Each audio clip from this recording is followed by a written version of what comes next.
let this shit slide and get your lick back. And get your lick back. Get your lick back. If a nigga owe you something, ain't no chit chat.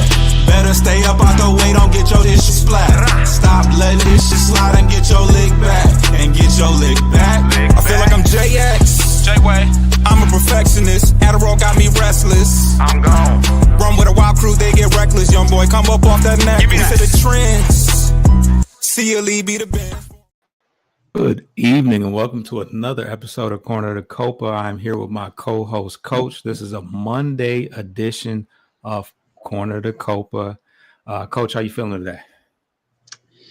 You know, home is where the heart is, and frankly, we needed to get out of home after this past week. But certainly some areas of concern here we'll touch on.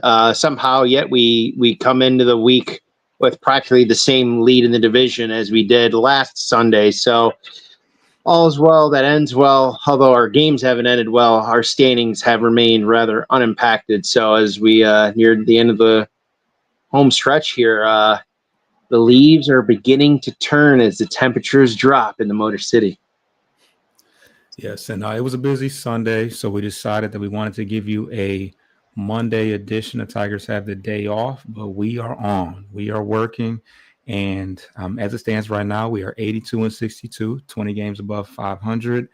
We are 8.5 up on the Royals, a half a game behind the Toronto Blue Jays, after losing two out of three to the Mets and 2 out of 3 to the White Sox.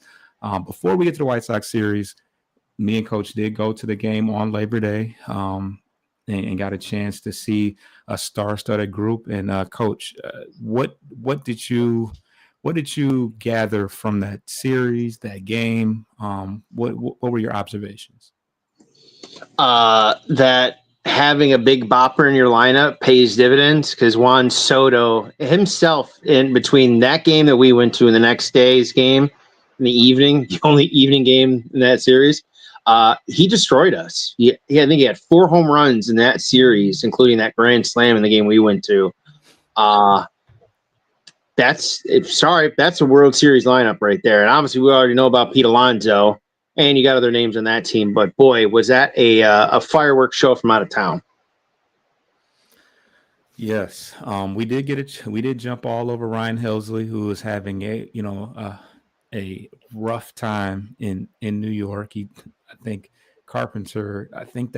he was throwing like 102 miles an hour, but Carpenter jumped all over him for a home run in the matinee game, rubber match.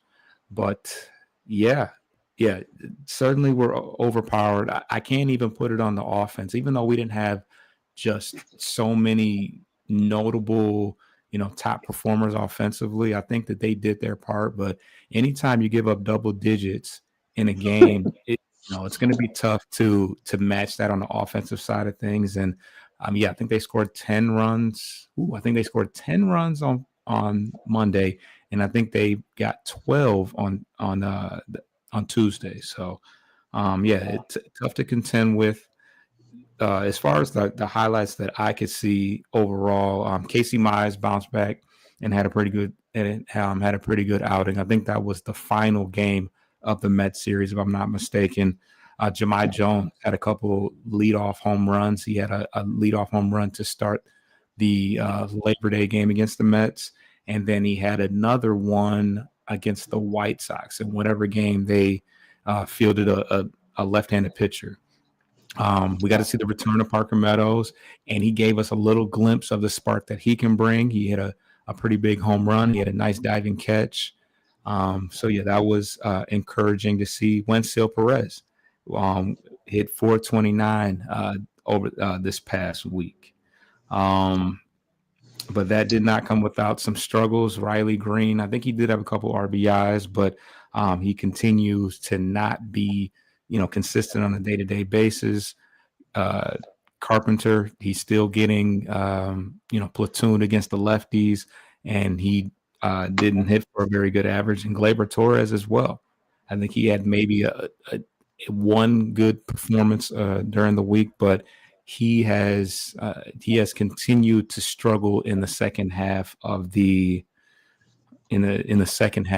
of the year. But yeah, that yeah, the Mets series didn't go our way, and neither did the White Sox series. The lone high point that we did have was Tarek Skubal. It was kind of a weird a weird series to say the very least. But what did you see in that White Sox series? That we don't have to play him anymore, for the love of God. Hey, they got some pieces. All right, I'm going to give them credit here. We called it out. I think it was not the last, it may have been the last series, but I was looking at some of the numbers from the first two series, I think, leading into that one. And guys like Mirdoff jumped out at me, Sosa and a couple other guys. The Ryan Teal catcher hasn't hit for great average, but boy, does he love seeing the Detroit Tigers come up on his schedule. This team offensively has given us problems, but it could be a combination of two things.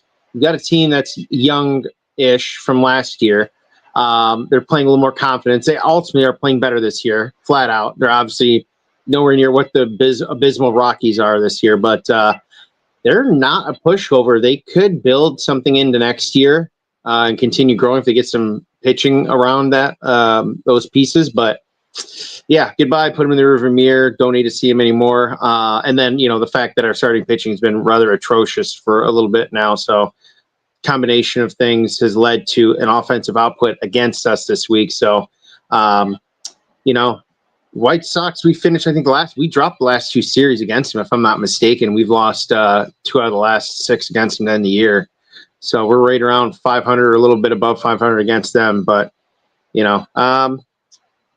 offense was all right, not disappointing, but our defense this week, again, miscues came in droves, misplays, not confident where to go with the ball. Cole Keith continues to, while he's fielding fine, it's his decision making, and I think he's rushing his process through. Like, I got to get rid of the ball. I got to get rid of the ball. I got to get it out. Got to get it out. You can tell he is so worried about missing a throw to potentially turn a double play going to second that he just, nope, I'm going right to first. Don't care. I want the out. And it's a little. It's a little unnerving, but then again, you're talking about a position he just learned this offseason. I don't even know if he learned it. He got taught it in the offseason. But, clean up the miscues. And if you can clean those up, I think they eliminate some of the extra runs and some of these extra games that may have been 4 or 5 run games are maybe a bit closer in the last couple of innings. Yeah, I think it's a confidence thing. He's learning it on the fly, and he's playing, this is not like just worry-free baseball. He's playing games, for a team. He's playing games for a team that is pushing in a pennant race. So, he had a play yesterday where I think he kind of bobbled the ball, I think it was a line drive where the guy at first base hadn't even thought about heading towards second, and without even looking over to second for an easy double play, he immediately went to first base with it. He had some issues with the pop-ups just probably last week against the Oakland A's or the Sacramento A's or whatever, the Las Vegas A's. So yeah, he's just overthinking it, and I think that he'll get better with time. But yeah, like I said, kind of an odd series. Colson, Montgomery, they just got some guys on their team that have been a thorn in our side. I think the announcer said that the second half of the year, the White Sox offense has been in the top 5. I mean, top 5 sounds crazy, but I want to say he said top 5. Lennon Sosa is a guy that I had never heard of really, but he's come on, pretty hot in the second half. Colson Montgomery is a good young player. Benintendi is a guy that has been an issue for us all season. But they didn't play perfect baseball either. Like, they had some very weird plays. They had the collision with the pitcher and the catcher that I think we got 2 runs on that one. And then in yesterday's game, they had a routine fly out where the center fielder decides to just throw a rocket over the catcher's head on a tag-up play, which the only reason why, if he had just thrown it into the cutoff, man, the I think it was Glaber. I think Glaber was out there. Maybe it wasn't Glaber, but whoever was on third base had no intentions of tagging up and coming home because it was a pretty shallow play. But on the errant throw, he threw it over the catcher, and I think 2 runs scored on that one too. So they gave us their fair share of runs on unforced errors. But on the flip side of thing, I think his name is Kyle Robertson. He had a couple crazy plays out in left field. He had the over the shoulder catch in the corner where Wenzel Perez was like, "Did he catch it?" It was kind of, he was confused as to what happened, and so he ended up tagging up on that play, and then he just completely robs Torkelson out there as well, full extension. Like, he needed every bit of vert that he possibly had in reach to make this catch. It was kind of crazy because there's a camera well over there, so the camera is literally, his glove almost hits the actual camera lens, and you get a really up close look from the camera of him catching the ball. But pretty, a tale of 2 different sides. You got really errant, unforced errors, and you also had some really nice diving catches and home run robbing catches as well. But all in all, like Coach said, we're glad that we don't have to see them anymore. We don't have to see the Royals anymore. I think that was our last divisional opponent that we have for the rest of the year. No, we do have the Guardians, I think, twice to end. You're right. Yeah. So, but for what it's worth, yeah, because I know the Guardians are currently behind the Royals. They got 4-game series tonight, those two. So we could even gain some more ground if they go 2-2 against each other. All we have to do is just go 2-1 against the Yankees. Yeah. So yeah, they're gonna hopefully beat up on each other, and yeah. So yeah, the biggest concern, we're gonna talk about it in great detail, I promise, has been the starting pitching staff. I think the hitting hasn't been great, but I think they've done enough to be competitive. It's our biggest concern has been the starting pitching. So, any other closing thoughts before we get to our first break? Yeah, no, you hit the nail on the head about Riley struggling at 5 for 22 in his last 7 with only 1 extra base hit, which is a double, 4 runs, 2 RBIs, 2 walks, 9 Ks. And to your point about Glaber, 3 of 21 his last 7 games with it's like 3 RBIs and 4 runs. 4 runs, 3 RBIs, 4 walks, and 5 strikeouts. So he still gets on a little bit with the walks, but yeah, those two are on the recent struggle train. Yeah, and the last thing, Andy Ibanez, he had a very hot start when he first was called up. I think we were present at that Arizona game, but he has also kind of reverted back to the Andy Ibanez that we saw in the first half. So just something to think about as we roll into the conclusion of the season and start talking about playoff rosters. But yeah, let's get to the first break, and then we're going to talk about the moves and some injuries.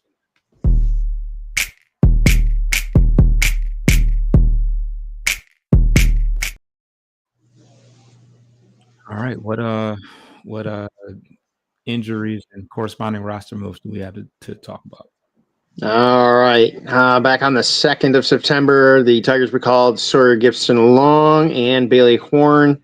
Alex Cobb at that time was sent back down to Toledo to restart his rehab at Toledo. They also demoted Chase Lee and Drew Summers that day. On the 3rd, Drew Paddock, ironically after he pitched in that game, was put on the bereavement list, which ultimately triggered the recall of Kiter Montero.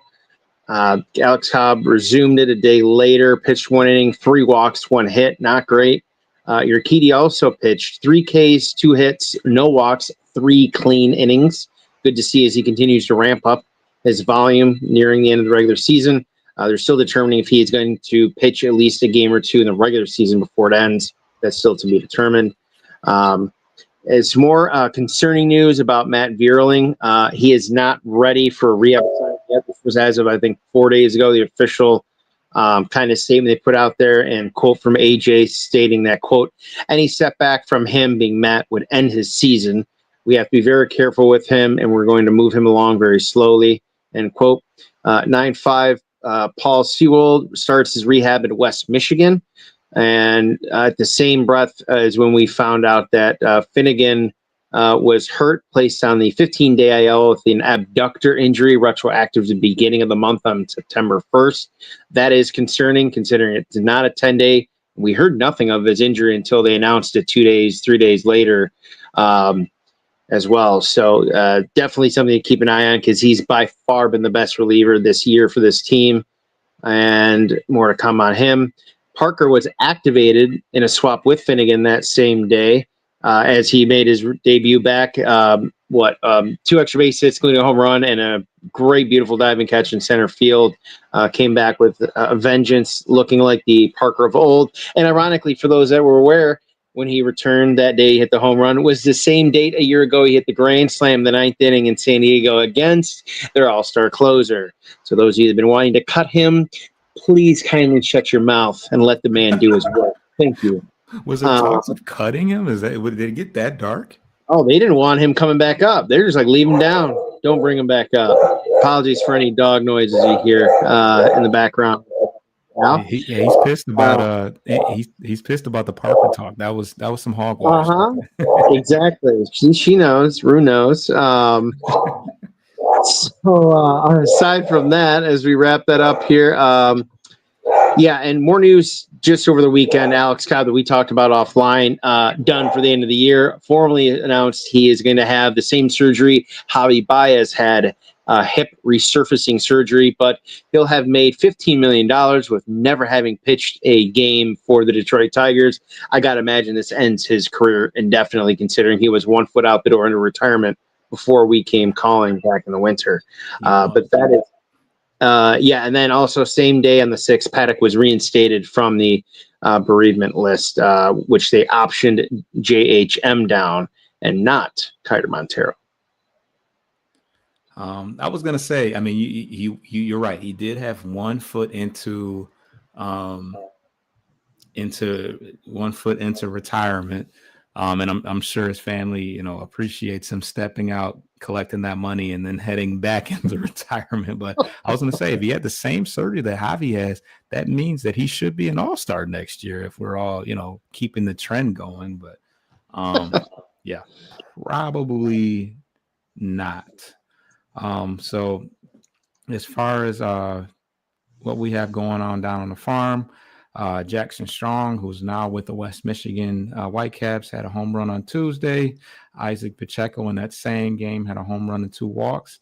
Akil Baddoo had a big game on Wednesday. He went 3 for 4 with 3 RBIs.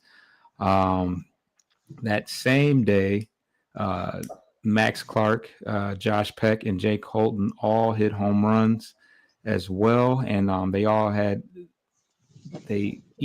Max Clark and Jake Holden each had a couple walks as well. The best game of the week once again goes to Eduardo Valencia, who had 3 home runs on Friday in a 16-3 rout with the Toledo Mud Hens. McGonigal hit a home run on Friday. Briseño hit a home run on Saturday. And as you already spoke about in a rehab start, Jose Urquidy went 3 innings and allowed 0 hits, 0 earned runs, and had 3 strikeouts. I don't know what else Eduardo Valencia has to do. I think he now has the most home runs in the entire organization, and I think he's starting to make some waves. I mean, I think the majority of people had no idea who he was prior to this year. I know I wasn't really on my radar, but Jake Rogers fighting for his life. He plays about one or 2 games a week, and I tell you what, he's been hitting. But they're gonna have to the most important thing to talk about as far as Valencia is the fact that he's been with the organization since he was 18. And now that he's 25 and in his in his seventh year with the Tigers, he is now Rule 5 eligible. For those that are not aware, after a certain amount of years within the organization, the team has to put him on the 40, has to put a player that they deem to be in danger to be picked up by the Rule 5, by the full Rule 5 draft. They have to protect him by putting him on the 40-man roster. And at this point, there's no way he probably should get a look with Detroit at this point. I understand there's a numbers game and there's really not room for him, but at the very least, they will be foolish to not add him to the 40-man roster next year and just figure out something. I mean, I don't know how all that works. If you got to send Jake down or what, and I do know that we are capable of keeping 3 catchers on our roster, on our 40-man roster. But from what I know, we haven't made that decision since Alan Trammell. So that Wow. that was a while ago. But yeah, we love Jake Rogers. He calls a good game. Obviously, Dylan Dingler is probably going to make a couple All-Star games if we're being real. But yeah, and of course Valencia has been playing. He's actually split about 50-50 between or probably 33 as far as DH, catcher, and first base. He pales in comparison to Rogers or Dingler as far as defense is concerned at catcher, but you got to find a spot for a guy like him the way he's hitting. I mean, when you're on like that, I mean, 3 home runs in a game is pretty. I mean, at the major league level, it's unheard of, but at the minor league level, I mean, still can't be too easy. So he's something to keep an eye on because he's just hitting lights out right now. But got a log jam right now at as far as right-handed bats all of a sudden. But hey, we'll talk. We'll discuss that later. But yeah, that's all the news we have on Down on the Farm. Let's talk about this starting pitching staff. Damn, let's see if I can pull this graphic up. But you made a very controversial. Let's get to that. You made a very controversial tweet the other day calling out one of our pitching coaches. Would you care to elaborate with the good people on what you said? Oh yeah, it was very short, sweet, to the point. Fetter's a fraud. Period. Okay. I mean, so, that's summed up from everyone else within the scope of the Tigers fandom, I'll say, because they were riding him hard last year. Right. And I got a litany of names here. This list is grossly long with the failures that he has been under the last 2 years compared to the 2 to 3 decent good stretches. I mean, Tarek Skubal aside, looks like he's had it all along, just needed to be healthy. If you want to put it under Federer as a success, go ahead. I really don't, but Flaherty after last year, I don't know how you can call that a success now. He's been atrocious all year, and that kind of trumps his first 3.5 good months last year. Will Vest, everyone else. I mean, yeah, I'll run through the list right now since we're on it. And, these, in my opinion, these are all the failures under Federer. Kenta Maeda, who spent his entire tenure time under Federer. Jason Foley, even though he had success last year, basically got shelved at the playoffs. Didn't make it out of spring training. Don't understand why. Bo Brisky, Shelby Miller, Andrew Chafin, Matt Manning, Mason Englert, Dietrich Enns, Sean Gunther, Flaherty, Tommy Kahnle, John Bravia, Luke Jackson, Chris Paddock, SGL, Carlos Hernandez, Drew Summers. That's the short list of it for the last 2 seasons. So I'd like to see a list that's half as long as the successes he's had here, because it doesn't exist. So that's my opinion. I don't really think there's anything great about him. It was just a wrap up of last year's incredible run, emphasizing it. So, yeah. Okay, so what do you make of the success we had as far as the pitching chaos? We had Tyler Holton, we had your Herders, you had your Bo Briskies, you had your Gunthers, you had a lot of guys. I mean, we had one of the best from top to bottom, not maybe the best, top players, but from beginning to end, we had one of the top rotations and bullpens last year. Do you just strip that credit that he's received? I think it was a combination of the fact that you had a bunch of no-name minor league guys that, in terms of the pro level, had next to little, if not no, pro experience. So, in terms of scouting and being able to see tape on him at the major league, on those guys at major league level, didn't exist. So, I think they kind of there was a luck factor in that where a lot of these teams, unless it was our division, they were seeing these guys for the first time, and a good chunk of them were happening, July 1st and later throughout the end of the year when we went on that hot run. But ultimately, at the end, it kind of showed that we were limited with who we had at the end of last year, both pitching and offensively. So like they did what they had to do to get in last year, and again, they needed help, a considerable amount of help to get in, but they rode that wave. They were scoring too, so don't get it wrong. It wasn't just limited to the pitching success that they had. Their hitting came alive in the second half. Torque was hot. McKinstry had an 18, 19 game hit streak or something crazy. That was crazy. I forgot about that. Labor had like a 20 game base reach streak too at the same. I mean, those guys collectively caught fire at the point of no return, literally 0.2%. So coming into this year, though, I mean, you take away Scooble, and I'm sorry, but the abysmal blow up of Casey Mize All-Star has been worse than his All-Star first half performance in terms of how great that start was. Everything has been turned around on its head. Flaherty easily could have a much worse second half. I mean, he was just a few pitches away here and there from really imploding. Paddock stinks. Morton, dinosaur. I mean, look, I'm going to say it right now. Two of these guys on the list, on the image for those of you watching on YouTube right now, two of these guys ain't making the playoff roster. Yeah, so I got the roster. I mean, I got a graphic up. My bad. Did I cut you off?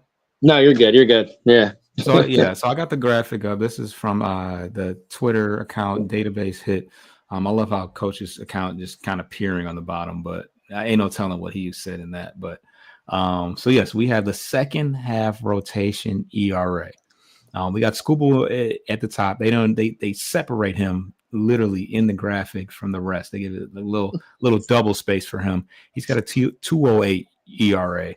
And then it gets real dark after that. You got Flaherty at 5.28.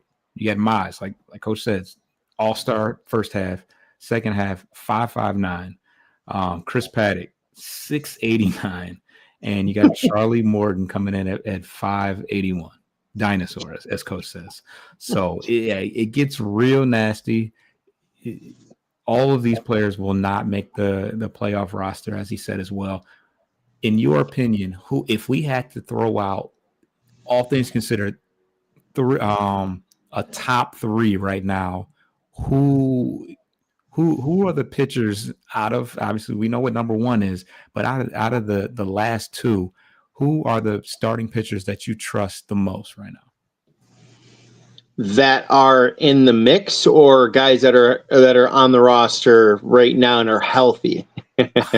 Well, okay, so these are, I'm thinking, because I have in my head, I think I have in my head who my top three would be, but Yeah. I'm talking about anybody that's ever started a game and did starter innings, not just openers. Obviously, Tyler Holton is an opener sometimes, but he's not a starter per se. Amongst that, and they got to be healthy. Of course, no Reese Olson, no Jackson Jobe. Unfortunately, these are guys that we had last year, that were within that mix. Reese Olson came back in time. We had Jackson Jobe. Who else? Yeah, Montero.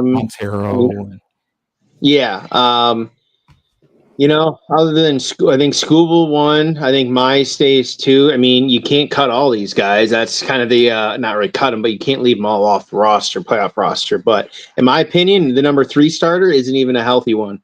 That's my opinion. Okay, my 3 was Terry Scooble, Casey Mize, and a trick here, Troy Melton. Even after the last game, because that was bad. I don't recall. Yeah, he gave up 3 straight walks. I think he gave up the first 4 batters came up all reach before he recorded an out. He's been good for. Don't get me wrong. He's been good as a whole this year. But again, you talk about another guy who's starting to. The opponents are finding some break in the armor, if you will, lately with him. So hopefully that doesn't, rock the boat of his confidence. But I would like to, but I just don't know how many innings he's going to be able to throw as a starter, quote unquote. Although we did see him live, right? We saw him about a month ago, right? In July. Gem. That was the Diamondback game. I think that was his first or second start up, if I'm not mistaken. Maybe his third. It was still early on for him. It was second. He got cooked in the Pittsburgh in his debut. He got cooked by Pittsburgh, and then he pitched I think it was a shutout. I mean, or like a scoreless outing, if I'm not mistaken. My only thing about naming him a starter is you need the bullpen is in just as dire shambles, and I think you still need. Although it'd say okay. Yeah, yes, if they have a lead. No, if they're trailing or tied, would I start Melton? In the series, you're saying? Yeah, I think that's all dependent on what's happening because you have so many arms that are just burning out right now in terms of just playing poorly that pulling one of your, I guess you want to call it, he's, I guess, technically a leverage guy, quote unquote. That now you don't have him for the later innings where you've really struggled almost just as much. It's like a pick your poison. As much as I want him to, who else are you going to put behind him? Because you got no one else to replace him that's worthy of going out there for at least an inning and knowing like, okay, he's not going to just have a blow up inning on this. You think that we've had issues in the later innings? Oh, just look what happened the other day. Will Vest came in with the bases loaded. Instead, it's Tommy fucking Canley coming out in the 8th inning in a close game. And this guy's pitched 3 times in the last week, and he continues to suck. There's so many bad arms that they're having to pitch guys that suck right now because, 1, they haven't pitched in very long, and 2, they've burned up everyone else in the last day or 2 of that series heading into yesterday. So, somebody's going to have to pitch that's not doing well. And it's like, well, how low leverage can you find other than a blowout situation, which obviously you don't want to find yourself in? You know what I mean? That's kind of the way we look at it right now. I would keep Melton in, or you do a combo with either Seawald or your Urquidy would be my kind of, I guess, alternative to that. Well, one thing that we still have to mention is that we still have yet to lose a game where we have taken a lead into the 8th inning. The back end of our bullpen has been a lot better. Canley was on a little bit of a streak for a hot minute as far as mostly in low leverage situations. But yeah, he got touched up because he gave up the home run on Sunday. Yeah, it was like 2-3 walks, then a home run, same old. Yeah. But so one guy that has really, really stepped up as of late is Rafael Montero. As you can see, I know you see where his ERA was, against the Twins, but you see where he's at now. He's gone, what is that? 1, 2, 3, 4, 5. What's that? How many innings has he gone? How many outings has he gone without giving up a single run? He's been 9 showing on the screen 9 games. 2, 3, 4, 5, 6, 7, 8, almost 10 innings. 9 appearances, 10 innings. A couple more than 1 and 1 under. One is 2/3 of an inning. But yeah, he's been great. I mean, the fact that him and Finnegan would have been amazing with Vest on the back end. 8th, 9th inning would not have been worried about, honestly. But then losing Finnegan, you just hope that it's not lingering into the playoffs. That's the only thing I hope for, honestly. Yeah, I mean, from what it was said, he came into that game against the Mets with some tightness. He was hoping to kind of loosen up, and once he threw a couple pitches and still felt some discomfort, he pulled himself as a precautionary measure.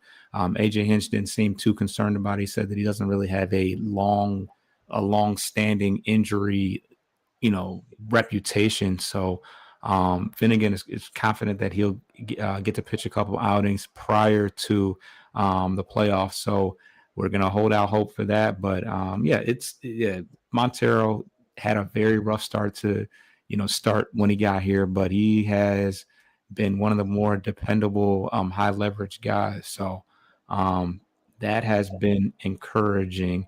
But I do have, we're going to get to our second break, and then I got a few more questions for you regarding this bullpen before we talk about the upcoming schedule and wrap things up.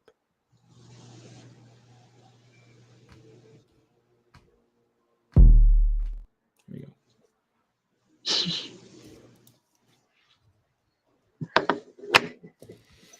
All right. So we talked a little bit about Jose Urquidy and Paul Sewald. With those guys coming back, and with the knowledge that when the playoff comes around, it's short leash for these starters. You're not going to see if you see a starter getting in trouble earlier, there's going to be a much quicker hook to get into the rest of the bullpen. And all things that we're seeing right now is that Sewald and Urquidy are having good rehab starts, and they'll be ready for the postseason. Does that give you any more assurance about the pitching staff in general, knowing that we kind of planned for the long haul? We knew Sewald wasn't going to be ready until September. We knew Urquidy when we signed him, and it was a spring training breaking news story that he was going to also be ready come the postseason. Do you feel any better about this situation, having knowledge of that? Assurance, not really, because you don't know what you're going to get with these guys. Pitching minor leagues one thing, and these are two veterans. These guys are, kind of past their prime, if you will. Urquidy might have a few more years if he's able to do something with the rest of this time in Detroit when he's activated and healthy. They could probably be dependent on that. But Sewald's been around for a while, a long time. Pittsburgh acquired, if I'm not mistaken, as well. But it is helpful because it's going to be two guys that no one has seen pitched all year, albeit including us. But at the same time, we're not as predictable anymore. So and frankly, we got a handful of pitchers who frankly don't deserve to be on a playoff roster with how they performed this year as a whole. So, I would imagine both these guys are going to be on the roster. It's just going to be a matter of who for and what type of situation. Although Hinch did say that those two guys specifically will most likely be working out of the bullpen, at least for the end of the regular season. So beyond that is anyone's guess. But look, if they're cleared and they're healthy, we don't have a choice. Frankly, it's a war of attrition, and like you said, to the point of Harris kind of putting on the back burner some arms for the long haul, the long play, if you will, a la the Tampa Bay Lightning of the NHL, in terms of stacking guys on IR that are carrying heavy salary caps to avoid the salary cap issue until the playoffs, where there is none. But that's hockey. We'll see. We'll see. I'm more interested in Urquidy just because we've seen him against us. We've seen him pitch multiple playoffs for the Astros and do pretty well. So that is something I will embrace. And frankly, we can just leave Paddock and Morton off altogether. Thank you. But bye-bye. Okay, so I put up a tweet from Pat Caputo about Paul Sewald. He says Sewald had a solid rehab appearance last night at West Michigan. He's not a high velocity pitcher, more about an unorthodox arm slot, and big sweeper. He threw free and easy, command, good despite a walk. He needed some commas in here, but it's a tweet. I understand. Fastball velocity okay, and sweeper looked really good, promising for the Tigers. So in West Michigan, this is high. It was a high A ball, so you know take that for what you will. Just because it happened at that level doesn't mean that he's not good, but it also doesn't mean that he is ready. So we'll see. We'll get an opportunity to see him, and definitely going to hold out hope for Kyle Finnegan. I think that you incorporate Urquidy, Finnegan, Seawald, Montero. Hopefully continues to play well. And then of course Will Vest. You got a solid group there. You got a bunch of arms, most of which you trust. Obviously, the guys that have been hurt all year, you don't know what to make of that. But I think all in all, you round out that entire bullpen with a lot of with some experience, some guys that have been there before, and you give yourself the best possible situation that you can be in, given all of the injuries that we had. Alice Cobb was obviously a disaster. Jackson Jobe is out with a Tommy John injury, and Reese Olson is more than likely out for the year as well. So I pose a question for you. Do you think that the Tigers could benefit with the arms that we have available? Do you see the Tigers benefiting from reverting back to the pitching chaos that excelled pretty well in the second half of last year? No, because it hasn't worked this year. To the same point, now that these guys that had the success in that spot last year, now there's film on them. Guys like, it's taken a while even for Tyler Holton, who's probably been their second most effective lefty other than Bailey Horn, who, again, just in limited action for Bailey. Holton had some struggles this year. Good outing, bad outing. Good outing, bad outing. He'd do an opener, he'd get popped, come back 3-4 days later, pitch a scoreless, clean inning. He just, Dr. Jekyll, Mr. Hyde, but on a much smaller impact scale. But it's tough. A lot of these guys now, they know what they throw, they know what they like, they know what their action is and their movement. So there's more preparedness and there's better game planning for these guys. So I would say get rid of it for the playoffs. Lean on your couple starters, like, all right, and then go from there. But utilize the guys that are going to be healthy and active coming on the end of the regular season. And like you said, Finnegan, I'm going to assume that once he's activated, that he's fine. Otherwise, I would expect if there's a lingering issue, they would just hold him out until the end of the regular season entirely, and then work him in some, inside Comerica, do some simulation games, some BP, bullpen sessions, stuff like that. That doesn't really replace live pitching from against a true opponent, but it's the second best thing you have to live game action for those guys. All right, we're gonna get to the last break, and then we're gonna talk. We're gonna talk about upcoming games.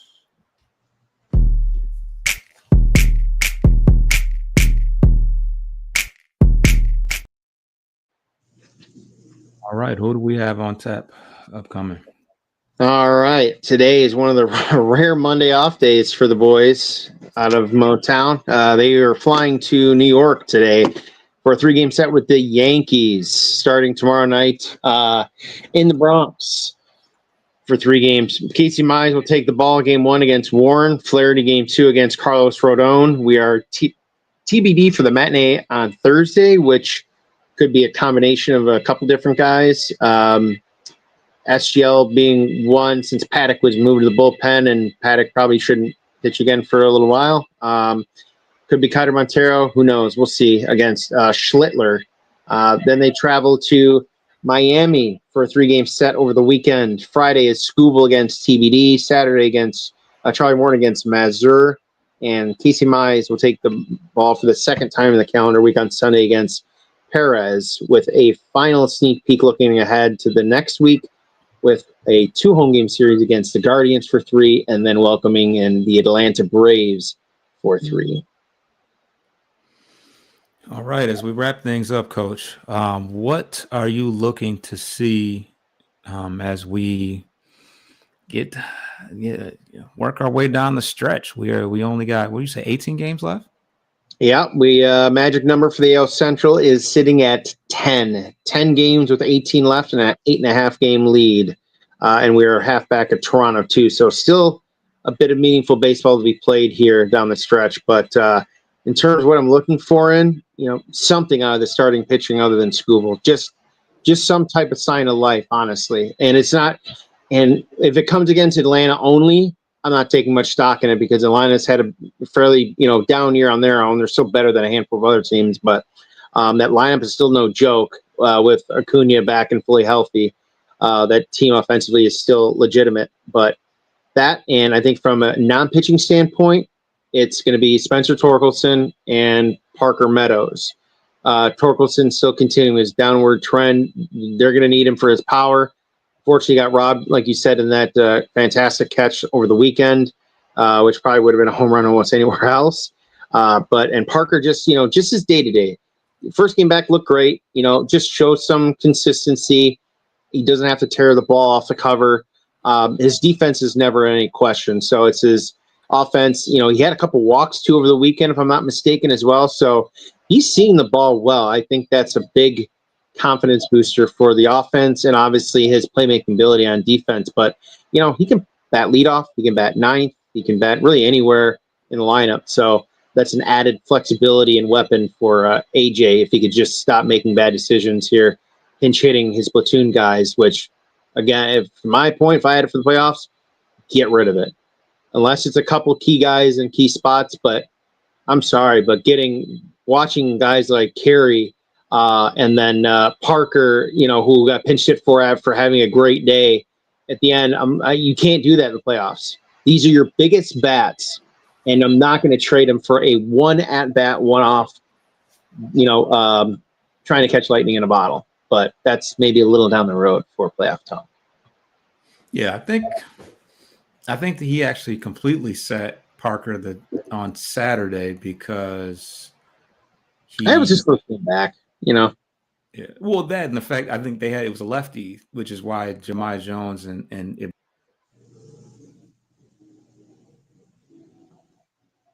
Yeah, but I mean, to your point though, too, it's like Parker played every day damn near last year too. So I don't see, other than just kind of working him back into the day-to-day major league, it made sense. And if you bring up the fact that he's getting platooned against a lefty, I'm going to lose my bleeping mind. Well, okay, so we didn't get a chance to really fully elaborate. What have you seen from Jahmai? I mean, he's been a direct, a direct person that's reaped the benefits of the platoon situation. I mean, he's been on fire.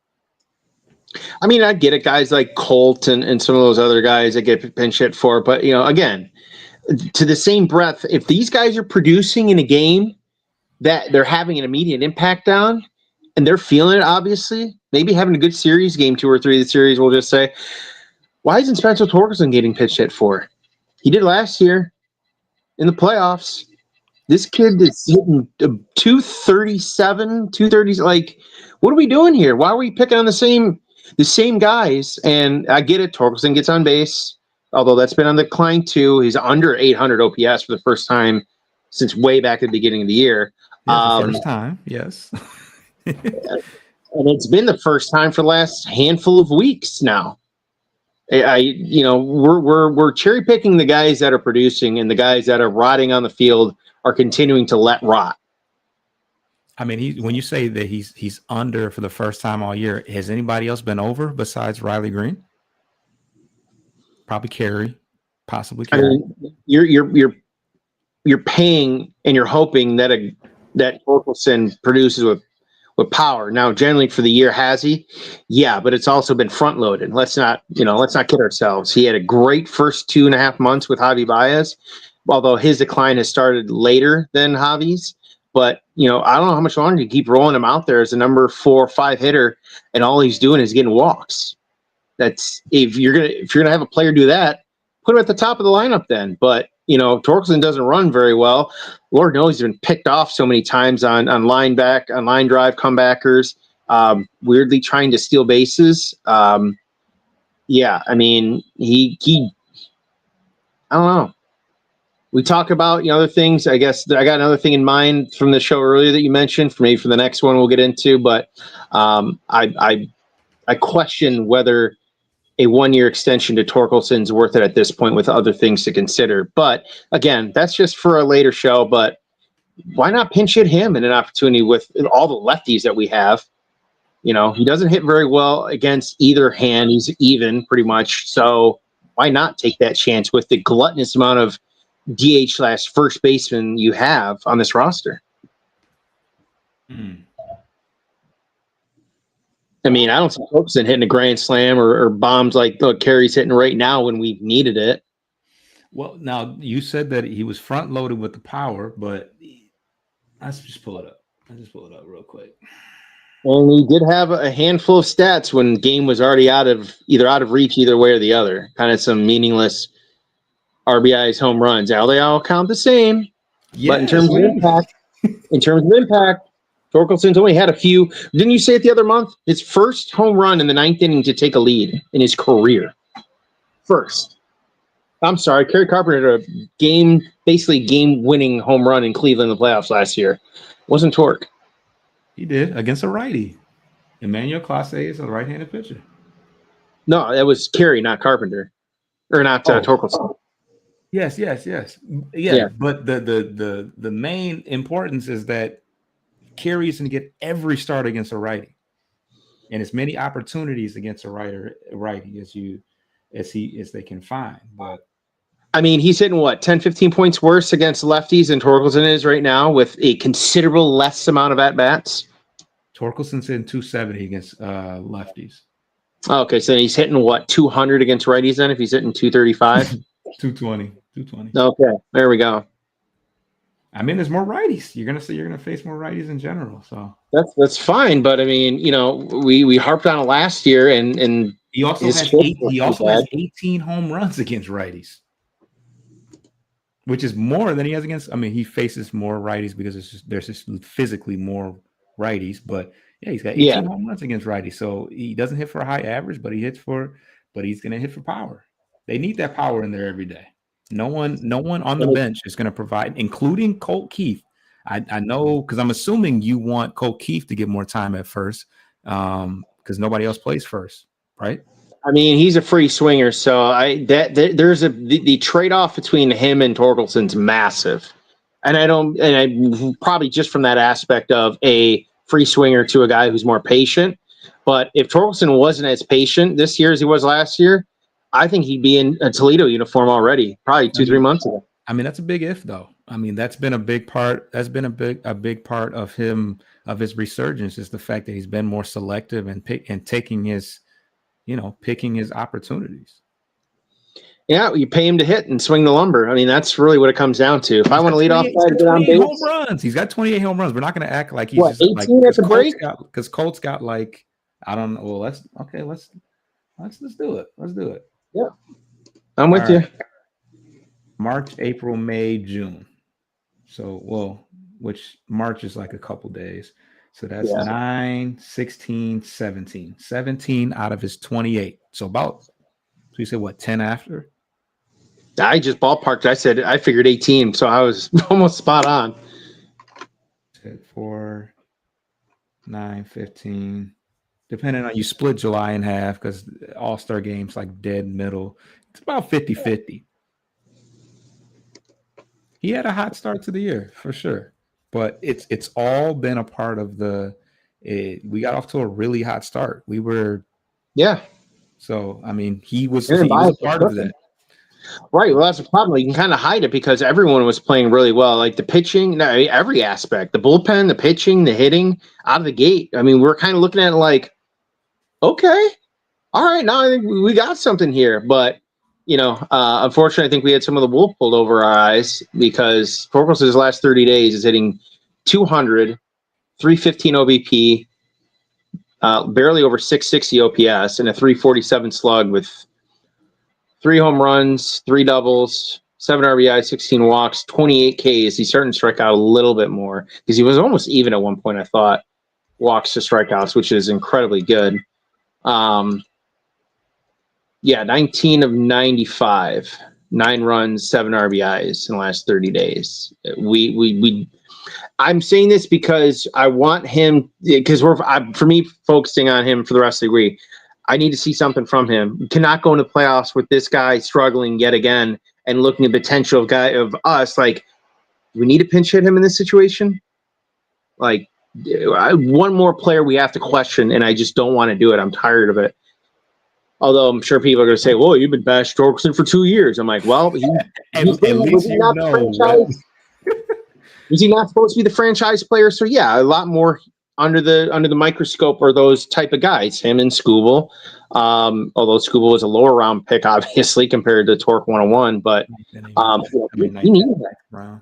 we're not going to go too far without him. I mean, and yeah, I just want to see something good come out of him in the last couple weeks here. I know I was roundabout way of saying it in the last 9 minutes or so on the show, but yeah, Torkelson, Meadows for non-pitchers.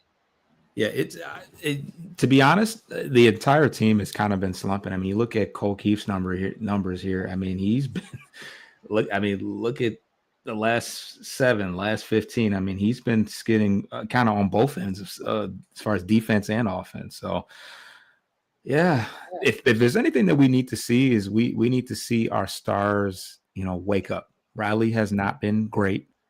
Carey's been, not playing every day, and maybe you can attribute some of his struggles to that portion of it. But outside of Wenzel, Perez, and Jahmai Jones, who of course is not an everyday player, I mean, who else has really played well? You sent down Justin Henry Malloy.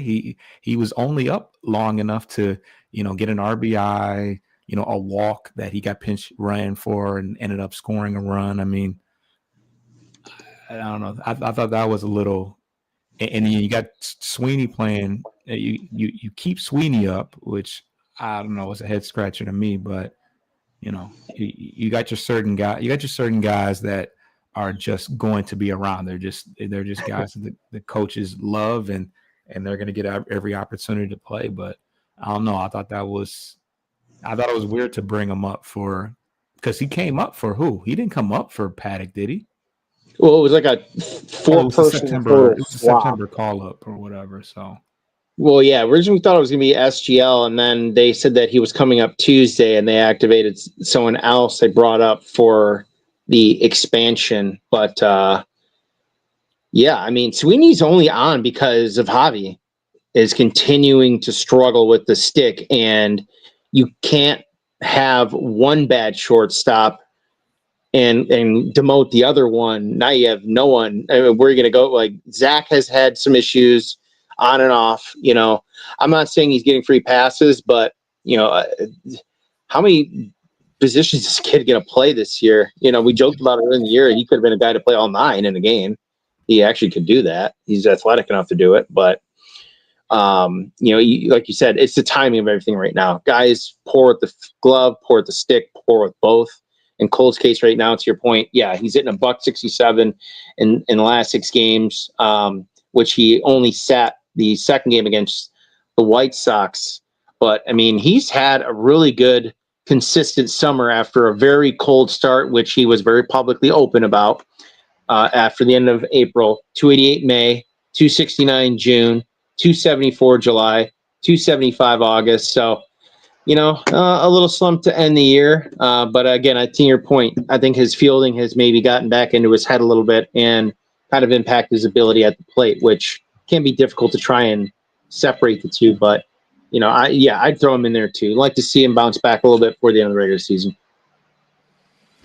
Yes, you want to know, because in my head, I'm thinking, like, who played well enough for us to score any runs this week? Because I couldn't really pinpoint it. But if you look at McKinstry, he had 5 RBIs in the last 7 days and hit 350. So he quietly got to 280 earlier in the week. Last week he was hitting 280. The only guy I think since what? Javi maybe Gleiber. Yeah, Javi's actually had pretty high average. And of course Dingler. I think Dingler probably is another person that's kept us afloat this week, although we only won two out of what? 2 out of 6. Yeah. 2 out of 6. Yeah. And guess what? He's got the second highest offensive WAR, only behind McKinstry at 2.8 to McKinstry's 2.9. Who, Dingler? Yep. He's leading the team in offensive WAR. It's him, Zach, and Riley leading the way. All right. Well, we will by next week we can probably talk more playoff picture. We can talk some we'll have a more solidified look at the playoff rosters and who might be a snub and who might and who are the obvious locks for it. But yeah, we have in the midst of our Torkelson debacle pushed the hour mark, so we're gonna get up out of here. And before we do that, we're gonna talk about it again, because I don't know who's still gonna be paying attention at the very end, but we have a brand new YouTube channel that is named after the actual show, Corner to Copa. So please subscribe to that. We're actually streaming on both channels today on Bleachers to Speakers and Corner to Copa. So we're going to try to make it more easy for you guys to find it, because me personally, I tried to Google it or I tried to YouTube it, and it didn't come up because it's there's not much on there, so it's difficult to find. But yeah, we will be streamlining all our shows to over to that channel. We're gonna get some profiles over there as well. So yeah, we're ramping up for the playoffs, and it's exciting to say once again that we can guarantee, or all but guarantee, that we're heading to the playoffs. We got a nice sizable lead in the AL Central, so stay tuned. We got a lot more content coming your way, and we got a brand new channel that we're trying to build. So please support. Like I said, I'm going to figure out a way, or probably put a link in the description somewhere so that it's easier for you guys to find it. But either way, you can find us on all audio aggregators at Corner to Copa as well. Coach, any closing words before we get up out of here? Magic number 10, and as of right now, the Guardians are putting an absolute shellacking to the Royals. It is 8-0. They just scored 2 more. They've had 5 straight extra base hits, and they're up 8-0 in the 4th inning. Wow. All right, let's get to these games. We got football coming up too, so let's get up out of here. Get your lick back. If a nugget gon' do something, ain't no chit chat. Better stay up out the way, don't get your shit splat. Stop letting shit slide and get your lick